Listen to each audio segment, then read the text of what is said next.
आज के वीडियो में हम स्ट्रोक यानी लकवा के बारे में बात करेंगे। कभी भी आपने सुना होगा अपने घर परिवार में या फिर पड़ोस में या फिर किसी के मुंह से सुना होगा कि पैरालिसिस का अटैक आया या फिर लकवा मारा या फिर लकवे की प्रॉब्लम है, जिसमें मुंह टेढ़ा हो जाना, हाथ में या फिर पैर में कमजोरी आना, ठीक से चल ना पाना, ये सारी दिक्कतें होती हैं। तो आज इस वीडियो में इसी स्ट्रोक के बारे में यानी लकवे के बारे में बेसिक जानकारी जानने की कोशिश करेंगे। तो आप इस वीडियो को पूरा देखना ताकि पूरी जानकारी आपको मिल सके। तो लकवा मारना मतलब ब्रेन का काम करना एकदम से स्थगित हो जाना या फिर उसके काम में गड़बड़ी आना या फिर प्रॉब्लम आना। स्ट्रोक के बेसिकली दो प्रकार होते हैं, इस्चेमिक स्ट्रोक और हेमरेजिक स्ट्रोक, जो हमारे दिमाग की नसें ब्रेन को खून सप्लाई करते हैं। यदि उन नसों में किसी बात से रुकावट आ जाए या फिर उन खून के नसों में क्लॉट बन जाए, जिसके वजह से ब्रेन के कुछ पार्ट में, कुछ हिस्सों में खून सप्लाई और ऑक्सीजन सप्लाई बंद हो जाए, तो उतने हिस्से में खून और ऑक्सीजन न मिलने के कारण डैमेज हो जाता है। उस वजह से जो लकवा यानी पैरालिसिस का अटैक आता है उसे हम इस्चेमिक स्ट्रोक कहते हैं। और यदि उसी खून के नसों में खून का धब्बा या रक्तचाप बढ़ जाने के वजह से यदि वो फट जाती है, तो इस वजह से होता है हेमरेज या ब्लीडिंग। और इसके वजह से जो स्ट्रोक होता है उसे हम हेमरेजिक स्ट्रोक कहते हैं। तो बेसिकली किसी भी पाइप में यदि पानी एक रेट से जा रहा है और यदि उसमें एकदम से दबाव बढ़ जाए तो वो नली या पाइप फट सकती है। वैसे ही दिमाग के नसों में भी यदि हमारा ब्लड प्रेशर बहुत अधिक हो तो बीपी अधिक होने के वजह से खून की नस फट सकती है और हेमरेज हो सकता है। तो दो तरह के लकवा स्ट्रोक होते हैं, जैसे कि हमने देखा इस्चेमिक स्ट्रोक यानी कि खून के नस ब्लॉक होने के वजह से या खून ना मिलने के वजह से काम ना होना। दूसरा होता है हेमरेजिक स्ट्रोक, जो कि होता है खून की नस फट जाने की वजह से। अब आप जानना चाहेंगे कि ये दो अलग अलग टाइप के स्ट्रोक होते हैं, ये आपको जानना क्यों चाहिए कि ये दोनों में से कौन सा प्रकार है।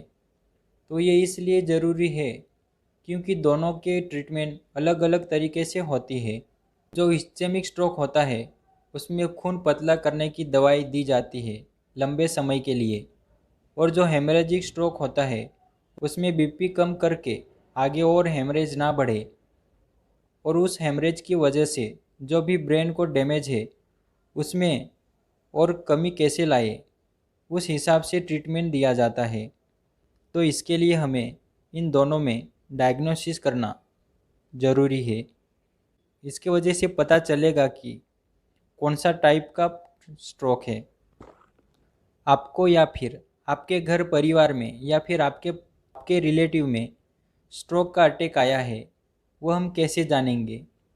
तो जिस तरह हार्ट अटैक आता है उस कंडीशन में सीने के लेफ्ट साइड में दर्द होता है, तो लोगों में इतनी जागरूकता है कि सीने में दर्द होता है तो हार्ट अटैक आता है, इसलिए तुरंत हॉस्पिटल जाते हैं।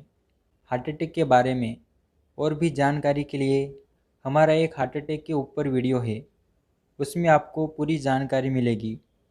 तो उस वीडियो का लिंक डिस्क्रिप्शन में दिया है, उसे आप ज़रूर देखें।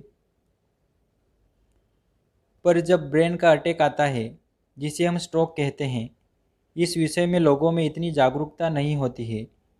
इस कारण के वजह से तुरंत हॉस्पिटल नहीं जाते, इस कारण ट्रीटमेंट लेने में टाइम लग जाता है।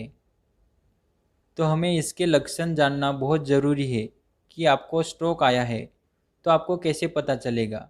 तो इसके लिए आपको नेमोनिक याद रखनी पड़ेगी, जिसे कहते हैं बी फास्ट। बी मतलब यदि किसी का बैलेंस ठीक से नहीं है, चक्कर अचानक आने लगे। ई ई फॉर आई, आई यानी कभी यदि आपकी रोशनी में आधा हिस्सा दिखना बंद हो जाए या फिर डबल डबल दिखने लग जाए। एफ एफ यानी फेस, फेस टेढ़ा हो जाना। ए यानी आर्म, हाथ ऊपर करने में कमजोरी आ जाए या फिर किसी चीज़ को पकड़ने में हाथ में कमजोरी आए, ठीक से पकड़ ना पाना। एस एस यानी स्पीच, बोलते समय अपनी आवाज़ तुतलाने लगे, मतलब कोई भी शब्द सही से बोल ना पाना।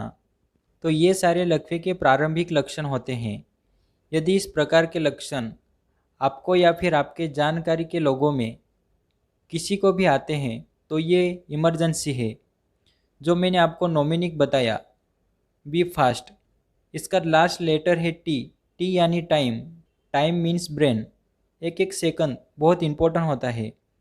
एक एक सेकंड में हम बिलियंस ऑफ न्यूरॉन्स यानी दिमाग के जो कोशिका हैं उनको बचा सकते हैं। तो इस कंडीशन में इमीडिएटली आपको ऐसे हॉस्पिटल में जाना चाहिए जहाँ पे सीटी स्कैन की फैसिलिटी हो और जहाँ पे ट्रेन आईसीयू स्टाफ हो और जो लोग स्ट्रोक को मैनेज करने के लिए अच्छे से ट्रेन हो। ऐसे हॉस्पिटल में आपको तुरंत जाना चाहिए। यदि आप इन लक्षण को टाइम पे आइडेंटिफाई कर देते हैं तो आज के साइंस में ऐसे दवाई हैं, ऐसे मेडिसिन हैं जिससे हम इसको ठीक कर सकते हैं, इस दिक्कत को रोक सकते हैं या फिर इस दिक्कत को आगे बढ़ने से रोक सकते हैं और मरीज को ठीक कर सकते हैं। आज के टाइम में ऐसी दवाइयाँ उपलब्ध हैं जो शुरुआत के समय में यदि दे दी जाए तो वो जो क्लॉट, जो नस ब्लॉक हो जाती है, खून की नस उसे वो खोल देती है और ब्रेन वापस से काम करने लग जाता है। तो वो जो कमज़ोरी है, आवाज़ में तुतलापन है, मुंह में टेढ़ापन है, वो सारे ठीक हो जाते हैं।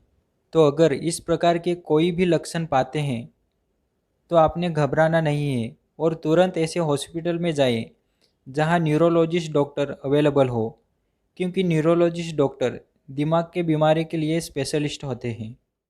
अगर आप इस चैनल पर नए हो तो इस चैनल को सब्सक्राइब करें ताकि इसी तरह नॉलेजेबल और हेल्थ रिलेटेड वीडियो आप तक जल्द से जल्द पहुंच सके। अगर ये वीडियो से आपको थोड़ी सी भी जानकारी मिली हो तो इस वीडियो को लाइक करें। पूरा वीडियो देखने के लिए धन्यवाद।